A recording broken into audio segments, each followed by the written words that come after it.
Bien, ¿cómo estamos? Saludos a todos. Vamos ahora con esta segunda sesión, donde vamos a explicar sobre los estados ansiosos en los niños que tienen una condición del espectro autista. Existe mucha polémica si nos referimos a niños como TEA o a niños como SEA, trastorno del espectro autista o condición del espectro autista, o si les decimos autistas o niños que tienen rasgos autistas. Entonces aquí yo me refiero a los chicos como sea, que tienen una condición, ¿cierto? Una forma en cómo su cerebro funciona de manera distinta a la habitual. Y la verdad es que todos tenemos formas distintas de procesar la información, ¿cierto? De pensar y de responder.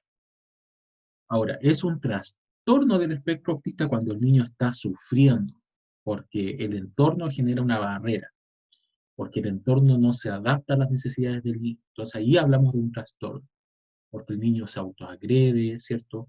Sale corriendo sin medir los peligros, la familia sufre, el niño, no sé, no puede comer ciertos alimentos, ¿ya? Así que en este caso va dirigido para los estados ansiosos de niños en condición del espectro autista, y siempre entendiendo el concepto de espectro como algo dimensional, una dimensión. Debería llamarse CCA, condición del continuo autista, o de la dimensión autista. Y bueno, mandar algunos saludos que me han pedido por interno. Le doy un saludo a la señora Yasmín, a la señora Carla también, a Francisca, que han ido haciendo un trabajo muy interesante con sus chicos en este momento de confinamiento, ¿cierto? También a la señora Claudia, etcétera. Así que un saludo de mi persona. Así que espero que les pueda servir esta conversa, entre comillas conversa, que más bien va a ser un monólogo. Entonces, no obstante, podemos ahí ir contestando en la parte de los comentarios, porque aquí en estos temas no hay nadie que sea experto, porque cada niño es distinto, es diferente. Entonces, es muy importante poder compartir experiencias de lo que funciona, de lo que no funciona. eh, Así que vamos a estar atentos a esos comentarios. Entonces, el objetivo de esto es poder tratar de comprender y ir un poquito más allá cuando nuestro niño está ansioso, cuando nuestro niño tiene un momento de ansiedad, que puede reflejarlo con sudoración, ¿cierto? Una pataleta, con una descompensación, con agresiones hacia sí mismo, o con hiperactividad, o incluso yéndose hacia adentro, ¿cierto? Y desconectándose del entorno. Entonces, vamos a profundizar en esta visión de la ansiedad desde un punto de vista psicológico, porque hay otros puntos de vista, está el punto de vista neurológico, neuropsicológico, ¿cierto? Y este punto se centra en lo que el niño piensa, lo que el niño siente. Por lo tanto, vamos a introducirnos en la psicología del niño, porque yo he revisado la literatura extranjera norteamericana y claro, lo que ellos dicen, los niños del espectro autista tienden a experimentar mayor ansiedad en comparación a otros niños por su desarrollo neurológico, que es divergente, distinto. Y por lo tanto, lo que tienen que hacer los profesores, los papás, los profesionales es disminuir esos factores de estrés. Y en eso se queda la literatura. De hecho, yo he encontrado muy poco que hable sobre, por ejemplo, descompensación, pataleta. No obstante, en todos mis trabajos y en todos los casos que he atendido, el tema de la descompensación y por lo tanto de la ansiedad es un tema fundamental que los niños viven en sus colegios o incluso también en sus casas. Y muchas veces preguntan los papás y los educadores cómo poder abordar ese tipo de situación. Por otra parte, también me ha tocado observar en algunos colegios, no en papás, en colegios, que aplican contención física al niño cuando tiene una situación de excesiva ansiedad. Entonces, lo toman de la mano, ¿cierto? O le hacen una especie de llave que se conoce como un protocolo de salud mental del MinSal, ¿cierto? con el supuesto de que el niño se va a calmar, sobre todo en las escuelas especiales, que ahí están los niños que tienen déficit intelectual y autismo. Eh, y eso en el fondo se ha ido discutiendo que quizás no funcione, no sea tan bueno hacer eso, porque puede que ese niño se ponga mucho más ansioso con el contacto físico. Puede ser que no entienda por qué lo lleva el educador o el paradocente de la mano a un lugar distinto. Entonces uno tiene que explicarle. Entonces yo creo que estamos un poquito atrasados en la forma en cómo visualizamos estos estados, en los contextos escolares y también en los contextos familiares. Ahora, obviamente, también he revisado por otra parte la literatura psicológica y dice que, claro, que obviamente uno tiene que aplicar estrategias físicas, ¿cierto? Llevar al niño a un lugar, forzarlo, ¿cierto? Contenerlo físicamente o no permitirle que mueva la mano en ciertas situaciones cuando el niño está en riesgo, su integridad física, es decir, si se quiere morder, si se quiere enterrar un lápiz o quiere enterrar un lápiz a otro niño, desde cierto punto se justifica, pero que lo haga una persona o un profesional capacitado en eso y con la autorización siempre de los papás.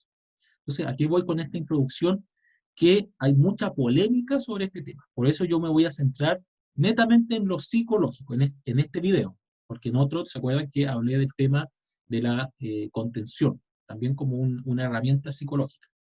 Entonces, ¿qué vamos a entender por estado ansioso? Entonces, vamos aquí a ponerle que avance esta cosa. Vamos a entender por un estado ansioso una experiencia mental que el niño tiene frente al estrés. Una cosa es el estrés, que también ahora se ha hablado mucho que el estrés aquí, que el estrés allá, que la gente está descompensada. Ya, una cosa es el estrés, que es algo fisiológico, algo físico, con hormonas que van circulando en la sangre y que van estresando nuestros órganos. Y eso puede uno sentirlo o no. Lo importante acá es que la ansiedad es la forma mental que toma el estrés. Y son imágenes, sensaciones, intuiciones que la persona, el niño, imagina y que puede imaginar desde su propia psicología, ¿ya? Generalmente eso en los adultos está muy inconsciente eh, y aparece más en nuestros sueños, las ansiedades, los miedos, sobre todo cuando estamos estresados, tenemos pesadillas y sueños feos y aparece entonces ahí el concepto de nuestra experiencia psíquica o mental frente a ese estrés que tenemos.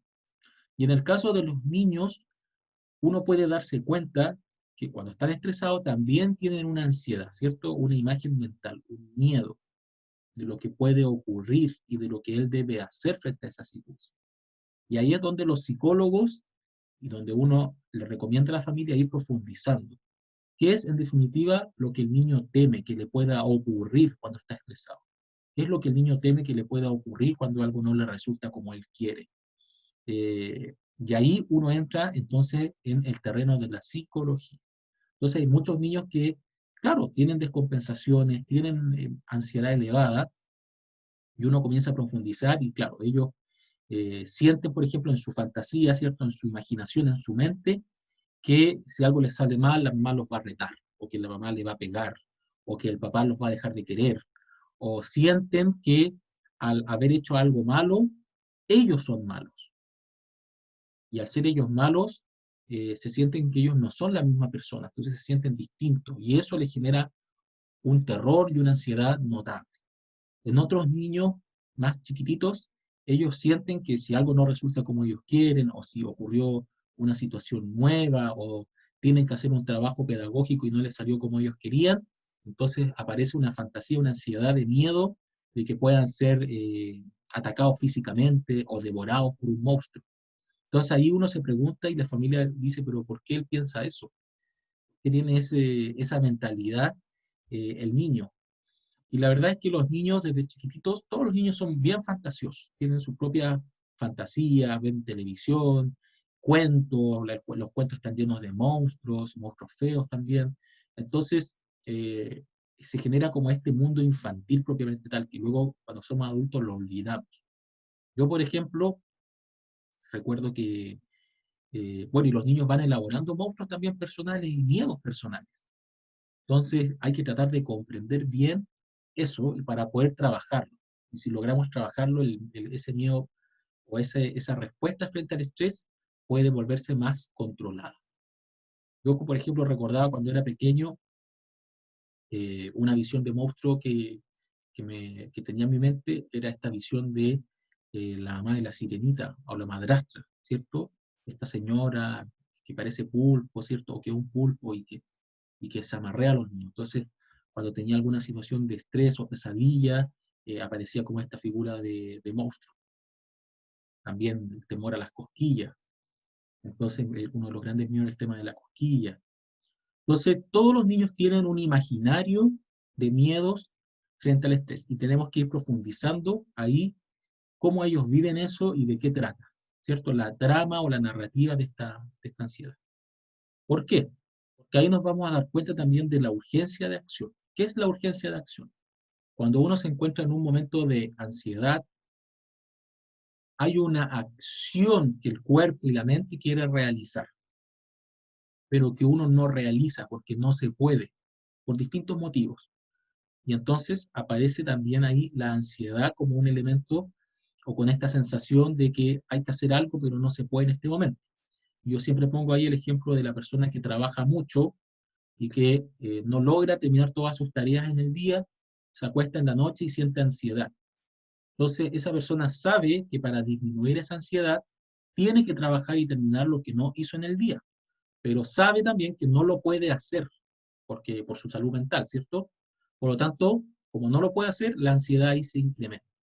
Y en el caso de los niños, muchas veces también cuando uno entra a analizar la psicología de la ansiedad, se da cuenta que ellos piensan que, por ejemplo, en el caso de los colegios, que para superar una situación de estrés, la única solución es salir corriendo de la sala o salir y tirarse de un segundo piso.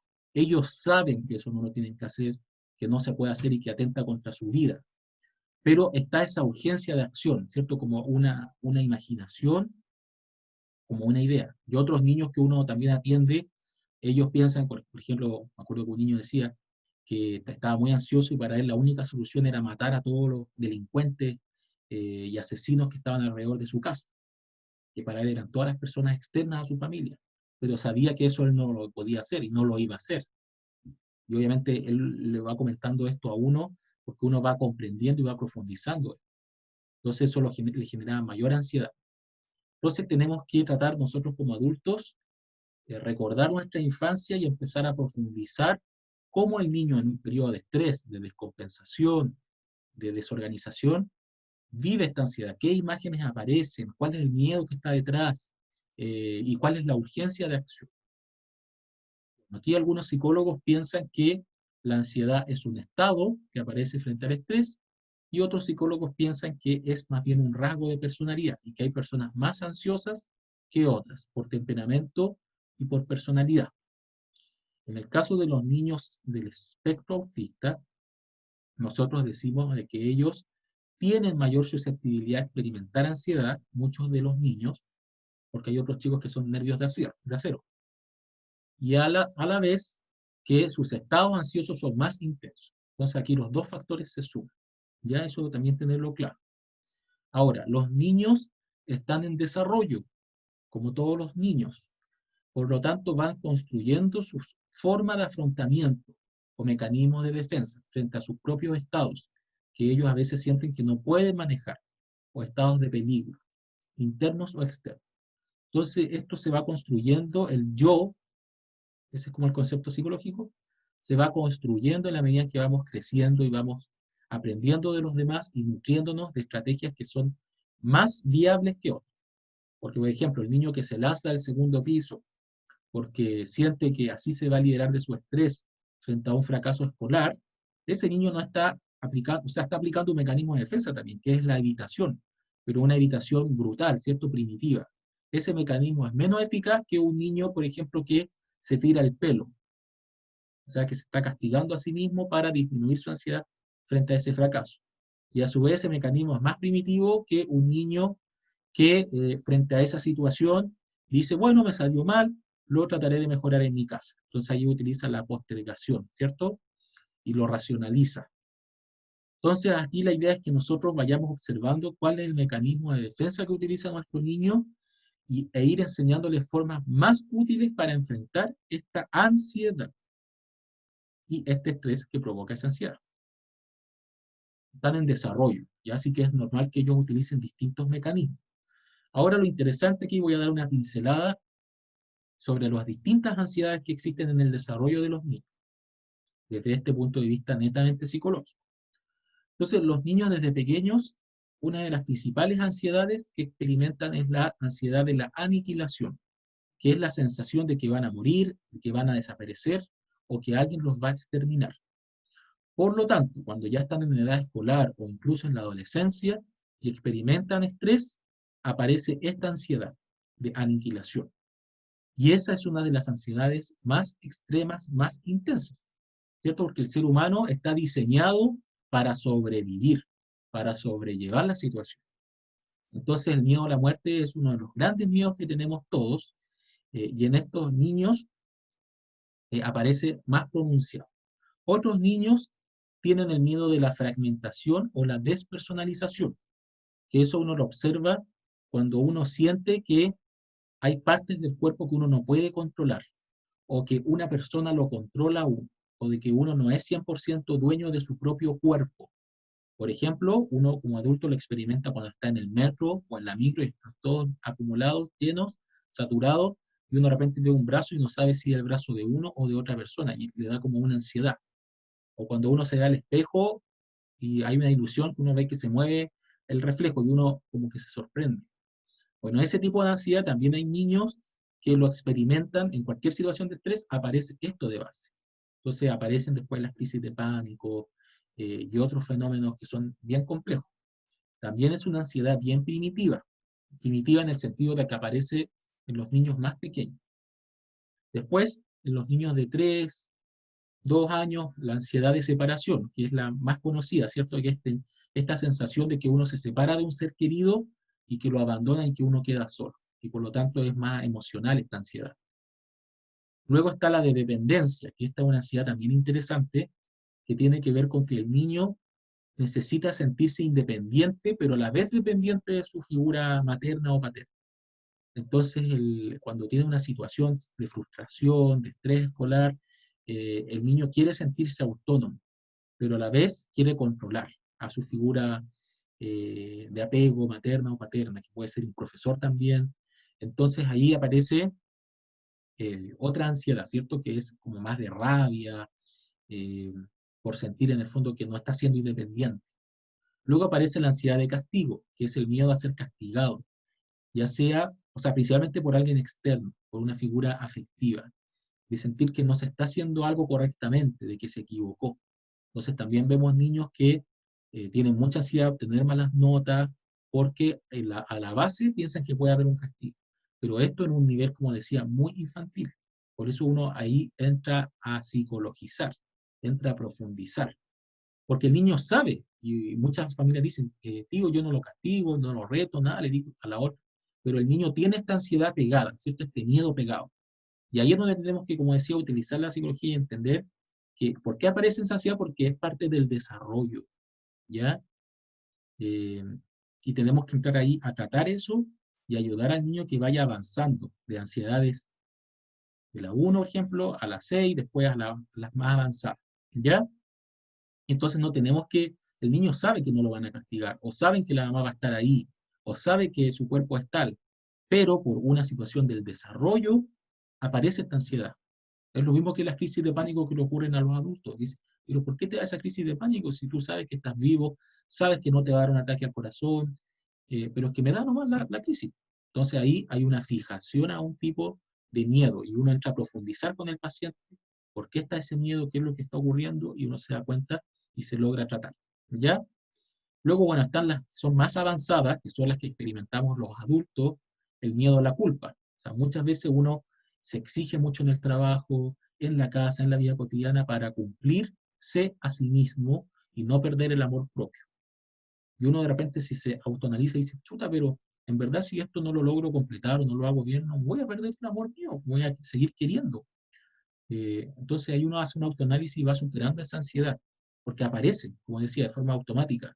Es una sensación y uno tiene que profundizar para darse cuenta en qué nivel se encuentra esta ansiedad.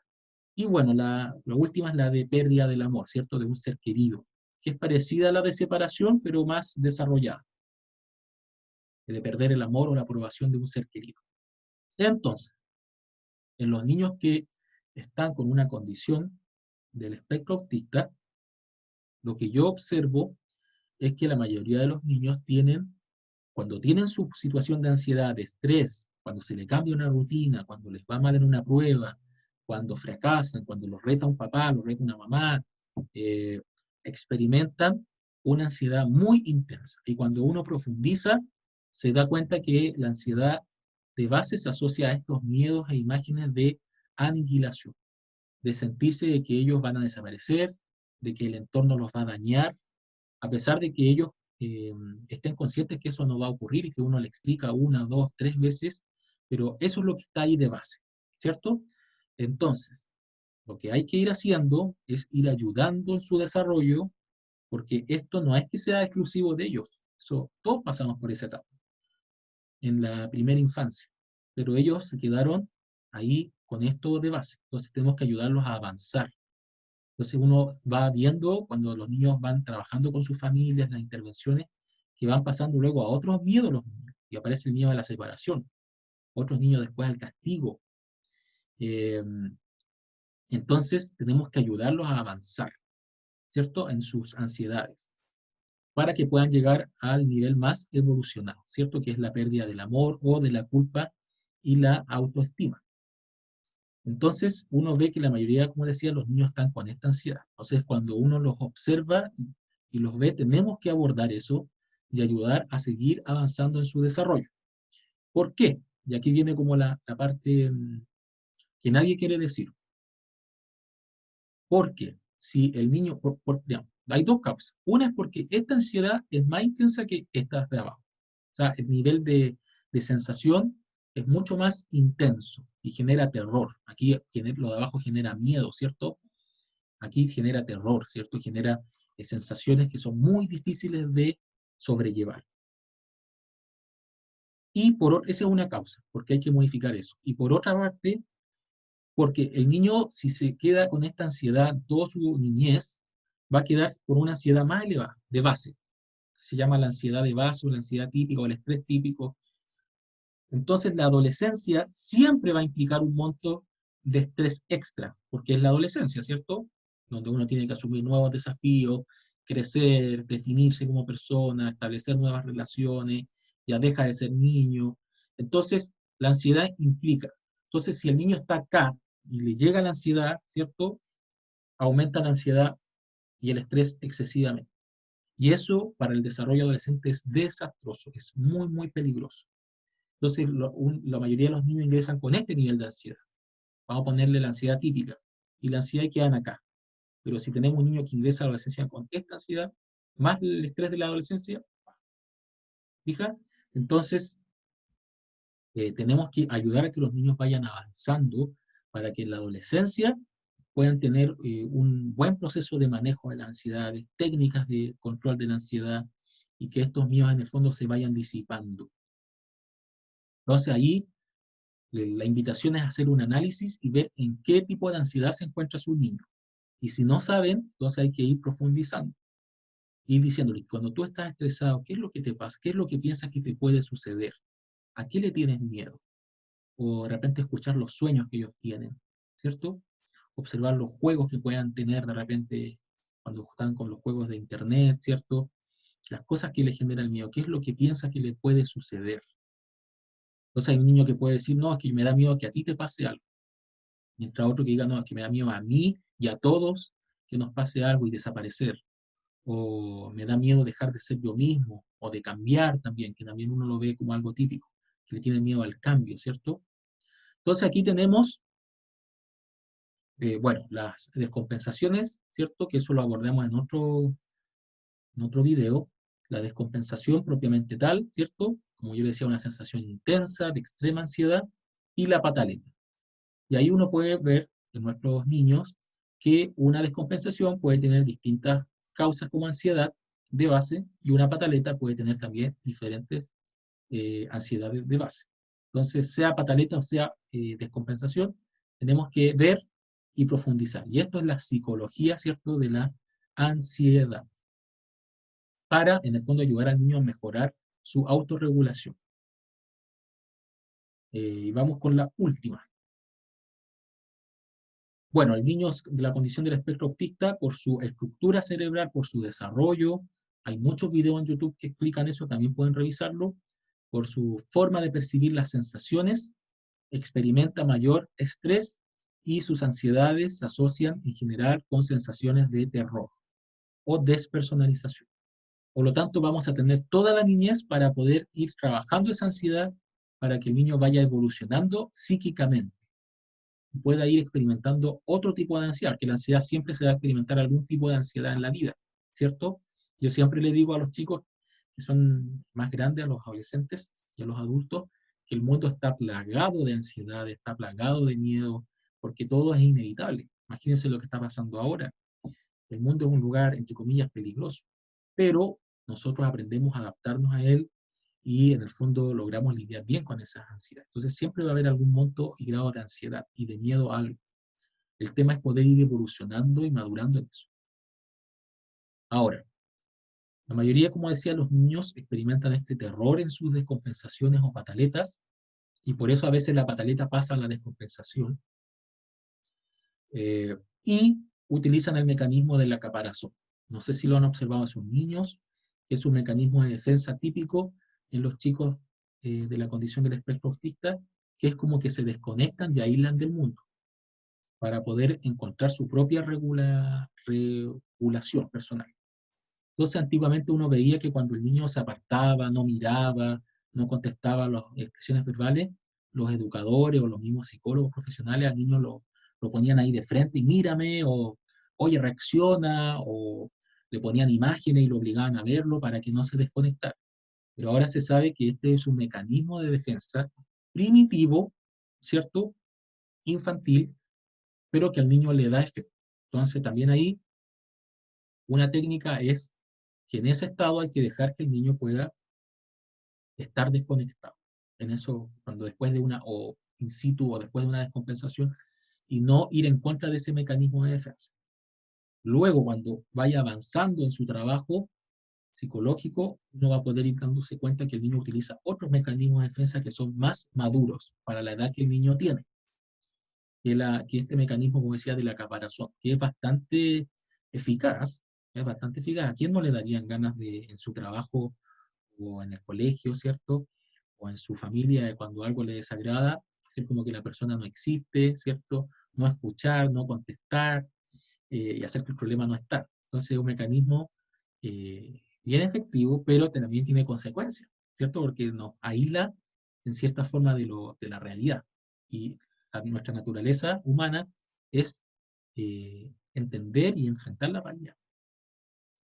Entonces, bueno, la caparazón solamente quería hacer esa mención. Y aquí vamos a la intervención propiamente tal, que es revisando la literatura comprobada, científica, porque aquí muchos psicólogos pueden decir muchas cosas, ¿cierto?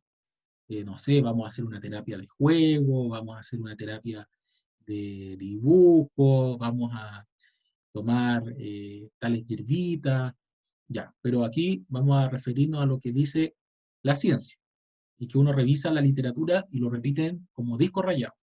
Entonces dicen, para poder ayudar a nuestros niños a controlar su ansiedad de manera psicológica, primero tenemos que generar rutinas y ser muy rigurosos con la rutina para poder estabilizar, ¿cierto?, las expectativas que él tiene sobre cómo va a ser un día normal.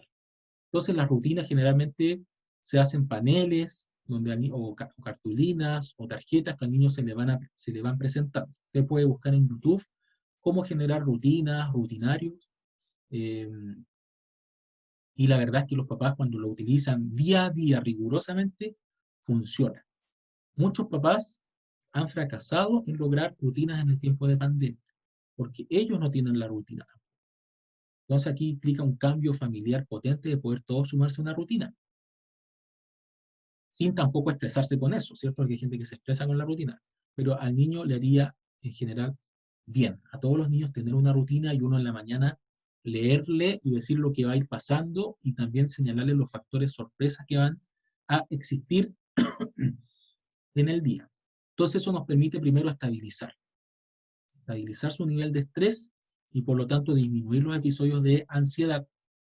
Pero cuando ocurran factores o situaciones de ansiedad, lo segundo es la estrategia de la mentalización, que tiene que ver con la capacidad de poder ayudar al niño a entender qué fue lo que le ocurrió en la situación de descompensación o de ansiedad propiamente tal, o de pataleta. ¿Qué pasó por su mente?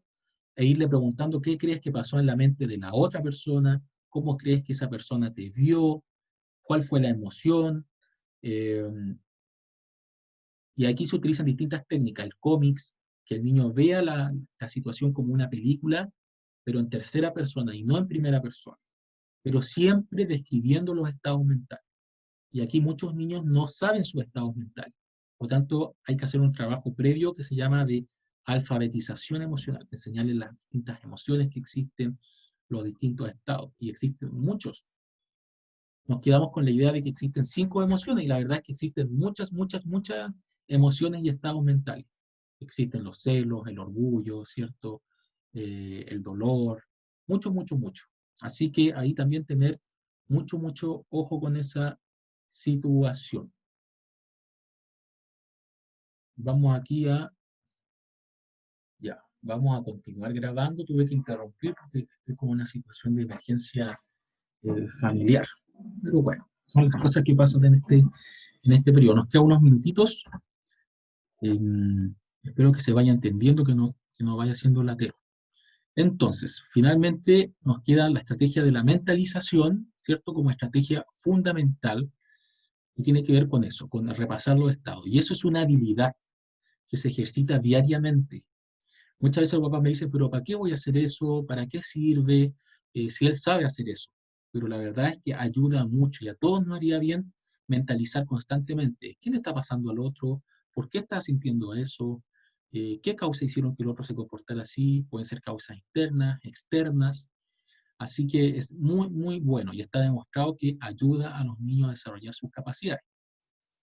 Y uno ve los frutos con los años, en que pueden regular mejor su estrés y sus situaciones de ansiedad porque logran eh, hacer consciente de su estado y darse cuenta de lo absurdo a veces de sus miedos, que es lo que conversamos sobre las distintas ansiedades infantiles, ¿cierto?